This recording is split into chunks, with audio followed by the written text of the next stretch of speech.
coming back to tell us a bit more about the work that you and your bank are doing in Asia Pac.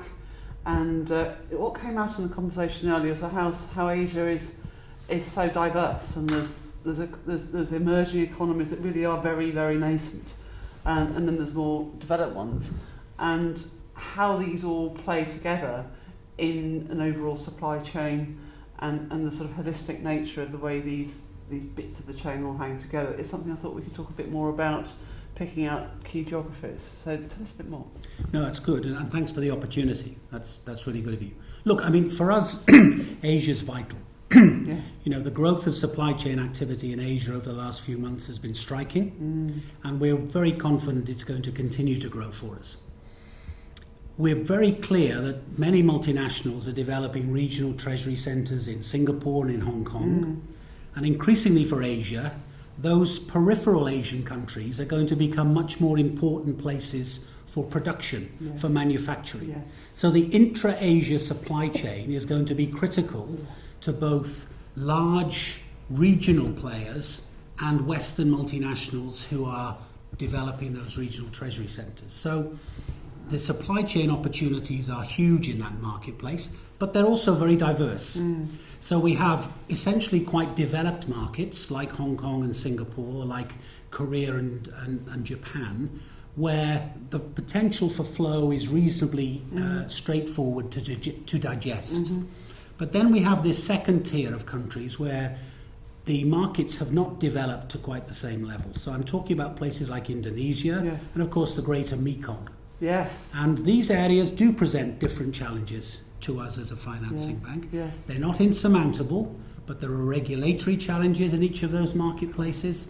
There is a need to educate clients, to educate the banking community. So yes, two-tiered market, but in any event, very exciting opportunity for us.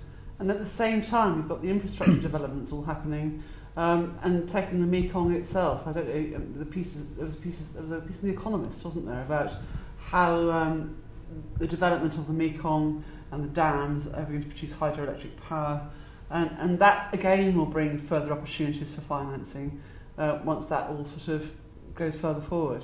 Well, it's an interesting area because, as you probably know, we have quite a strong presence there now. That's right. So we're open in Myanmar, Yep. which is very exciting potentially for ANZ and for our clients. Of course. We were the first bank into Vietnam, new, after the country liberalised the banking world back in the 1990s. Yep. We're active in Cambodia in joint venture. We've just opened this year past year in Thailand. And of course we're in Laos. So a very exciting area for us, quite a diverse economy. So in Thailand, very often a regional treasury centre for manufacturers who are working in that region. Myanmar, very nascent market. Yeah. I think the future there is a reasonably far way off. Yeah. But infrastructure, absolutely. Huge opportunity for the MNC community and hopefully for banks that are active in that marketplace. That's brilliant. In all of this, the relationship with China and the rest of Asia is always an interesting one, isn't it? And the codependency of growth rates, rates of consumer appetite and so on. How are you finding that as a non-Chinese bank playing out in the supply and demand of your financial services? Well, incredibly competitive marketplace, no argument about that. Yeah. The comments you make are right.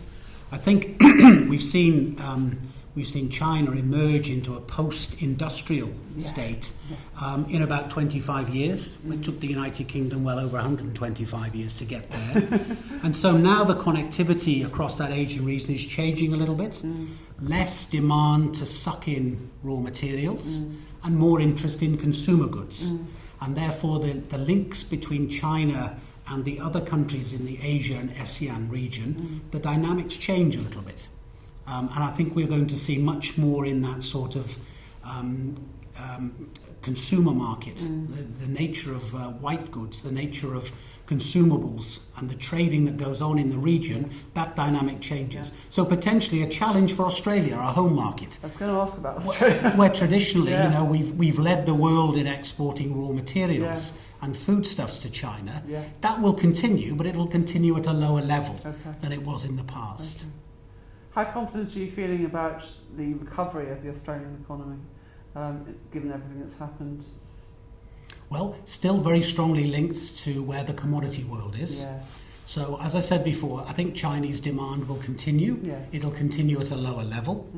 The prices, I think, we're in for a period of sustained lower prices in the commodities world, and therefore Australia and all the other players globally need to adjust. And there'll be some pain in that. We're seeing it already, and there'll be some more of that. But fundamentally, Australia extracts commodity at a competitive price. Yes. So long term, I think the prospects for Australia still remain very strong. That's great. Thank you very much. That was really helpful to hear some of those deeper insights, and thanks for coming in. A pleasure.